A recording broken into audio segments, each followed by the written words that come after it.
Adore-o. Todos curvem-se diante do imperador.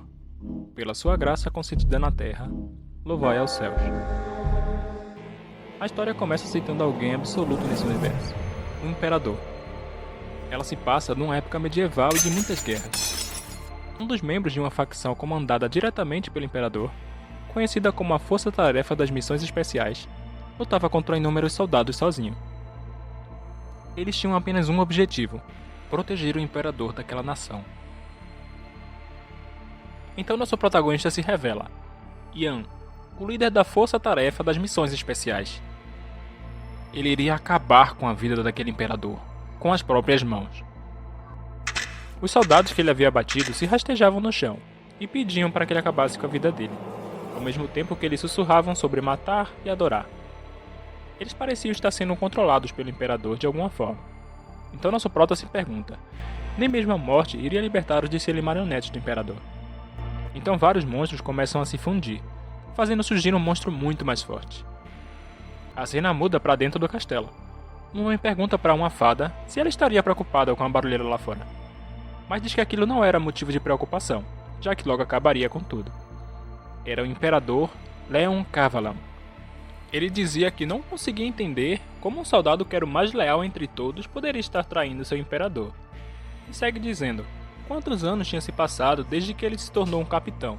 Ele ainda se lembrava da época em que ele fazia parte do campo de treinamento, o Centro de Treinamento da Força-Tarefa de Missões Especiais, conhecido como um Abismo da Solidão.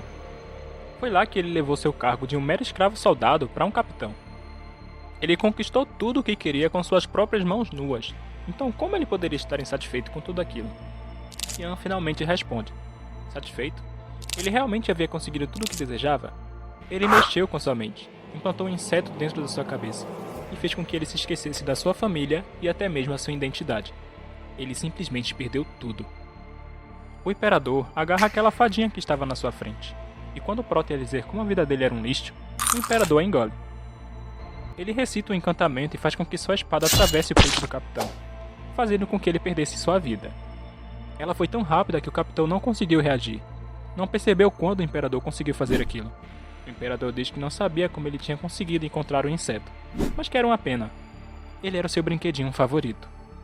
Com sua vida cessando, ele diz que não poderia acreditar como ele se deixou enganar dessa forma. Mas antes que pudesse terminar a frase, ele ouve alguém o chamando, pedindo para que ele acordasse. E então ele desperta. E se pergunta como ainda poderia estar vivo, já que uma lança tinha acabado de atravessar o seu peito. Tentando manter a calma, ele analisa o espaço em volta. Parecia muito familiar. Ele se pergunta onde é que estava. Ele estava perto de um grande pilar, e logo o reconhece como uma grande espada de pedra, o símbolo do campo de treinamento da Força-Tarefa das Missões Especiais. Inúmeros soldados iniciantes morreram durante os treinamentos ao pé daquela espada de pedra. Ele olha para si e pergunta por que o corpo dele está tão pequeno. Além disso, ele estava vestindo roupas de quando ele ainda era um aprendiz. Alguém em suas costas diz para ele se preparar e tentar acertar ele. Mas ele percebe a presença e rapidamente se defende. O golpe foi tão forte que o lançou diretamente contra uma pilastra de pedra, que quebra, devido à força do impacto. A pessoa que atende o prota diz não acreditar como ele poderia desviar os olhos durante uma batalha deles. Era muita arrogância da sua parte. Ele devia estar o subestimando muito para que isso acontecesse. Aquele era o 12º na posição dos recrutas do esquadrão da Força-Tarefa das Missões Especiais. Roman era o nome dele. Ele percebe que o nosso prota se levanta dali sem nenhum problema, e logo diz, parece que você não era um completo inútil no fim das contas, não é mesmo? Ian pergunta se eles estavam no meio de um treinamento, mas o Roman logo diz que aquilo de treinamento era só uma fachada, para poder ensinar uma lição a um idiota como ele. Então diz que ninguém iria ligar se um iniciante de baixo escalão como ele morresse naquele lugar, revelando as suas verdadeiras intenções. O prota pensa consigo mesmo que aquilo só poderia ser um absurdo. Mas se aquela espada de pedra estava na sua frente, o seu corpo estava menor, e ele estava dialogando com Roman, só poderia significar uma coisa: ele voltou no tempo. Ele não se importa como aquilo poderia ter acontecido. O importante, ele poderia começar tudo de novo. O seu eu de agora nunca mais cometeria os mesmos erros de antes. Dessa vez, ele arrancaria a cabeça do imperador. Então Prota fala pro Rama que vai lhe ensinar uma lição importante. Ele não iria conseguir sair com ninguém até os seus 40 anos de idade. Ele deveria desistir disso e focar no seu treinamento. Mas parece que Rama não gosta nada daquilo, e diz que já ouviu bastante.